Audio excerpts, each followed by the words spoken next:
Perkenalkan, saya Cindy Hanifah dari semester 2 State Alansor. Pada kesempatan ini, saya akan mempresentasikan hasil review terhadap 3 jurnal ilmiah yang semuanya ini membahas tentang manajemen peserta didik, yakni sebuah topik yang sangat relevan dalam dunia pendidikan kita hari ini. Kenapa topik ini begitu penting? Karena bagaimanapun canggihnya kurikulum atau hebatnya fasilitas sekolah, kalau pengelolaan peserta didiknya tidak terstruktur dengan baik, tujuan pendidikan itu akan sulit tercapai. Nah, ketiga jurnal yang akan saya bahas ini akan memberikan sudut pandang yang menarik soal pembahasan tersebut. Saya harap presentasi ini akan memberikan manfaat bagi kita semua dan menjadi bahan diskusi yang bermakna bagi kita semua. Baik, mari kita mulai. Sebelum masuk ke review masing-masing jurnal, ada baiknya kita menyamakan dulu pemahaman kita soal apa itu manajemen peserta didik. Secara sederhana, manajemen peserta didik adalah proses pengaturan segala kegiatan yang berkaitan dengan siswa, mulai dari mereka diterima di sekolah sampai mereka menyelesaikan pendidikannya. Bukan sekedar urusan administrasi, tapi juga mencakup pembinaan, pengembangan potensi, kedisiplinan sampai pelayanan konseling. Menurut Damanik dan kawan-kawan dikutip pada tahun 2023 dalam jurnal DPDK, manajemen pendidik peserta didik ini mencakup beberapa aspek utama. Yang pertama ada pengertian, ruang lingkup, tujuan dan fungsi serta prinsip-prinsip yang mendasarinya. Tujuan utamanya adalah agar kegiatan siswa bisa berjalan lancar, tertib dan teratur sehingga mendukung pencapaian tujuan sekolah secara keseluruhan. Ada tiga fokus besar yang akan kita bahas lewat ketiga jurnal ini. Yang pertama, jurnal yang berjudul Konsep Dasar dan Ruang Lingkup. Lalu yang kedua ada jurnal dengan judul Pembinaan Disiplin Peserta Didik dalam Proses Pembelajaran. Dan yang ketiga yaitu Manajemen Kesiswaan untuk meningkatkan prestasi akademik dan non-akademik. Oke, kita masuk pada pembahasan tentang jurnal yang pertama yang berjudul Konsep Dasar Manajemen Peserta Didik. Kita langsung membahas pada isinya. Dari jurnal pertama ini membahas fondasi atau dasar-dasar dari manajemen peserta didik. Penulis juga menjelaskan bahwa manajemen peserta didik pada intinya adalah tentang bagaimana mengatur kegiatan-kegiatan siswa agar semuanya bisa berjalan dengan lancar dan mendukung proses belajar mengajar. Yang menarik dari jurnal ini adalah pembagian konsep dasarnya yang cukup sistematis. Ada 4 hal utama yang dibahas. Yang pertama, soal pengertian manajemen pendidikan Islam yang mencakup definisi dan batasan ruangnya. Yang kedua, yaitu ruang lingkup yang mencakup apa saja yang termasuk dalam manajemen peserta didik, mulai dari penerimaan siswa baru, orientasi, pembinaan, sampai kelulusan.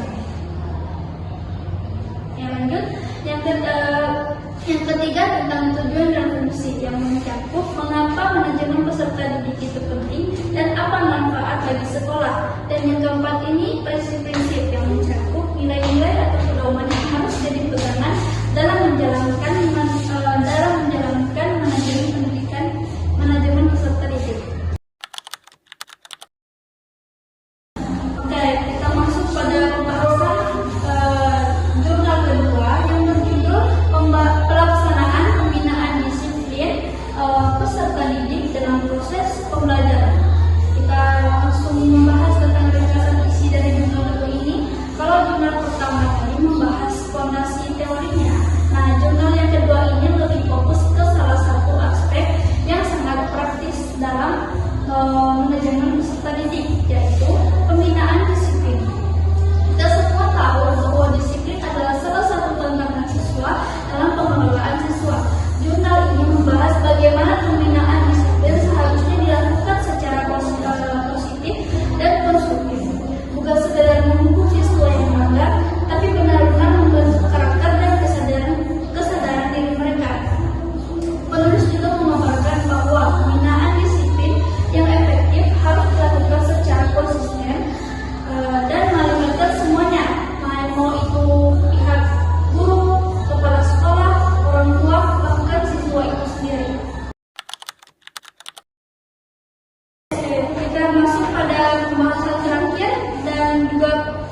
Lalu jurnal ketiga itu melihat hasil semua dari yang dia analisis, yang dimana manajemen yang baik bermuara pada prestasi yang baik. Ini menurut penulis, baik akademik maupun non akademik. Kalau digambarkan arahnya itu seperti ini, konsep yang kuat pada jurnal 1, lalu masuk ke pelaksanaan yang efektif, termasuk pembinaan yang disiplin pada jurnal kedua, lalu yang terakhir hasil yang terukur berupa peningkatan prestasi. Ketiganya sepakat bahwa manajemen peserta didik yang baik harus bersifat menyeluruh, melibatkan semua pemangku kepentingan yang selalu berorientasi pada kepentingan terbaik bagi siswa.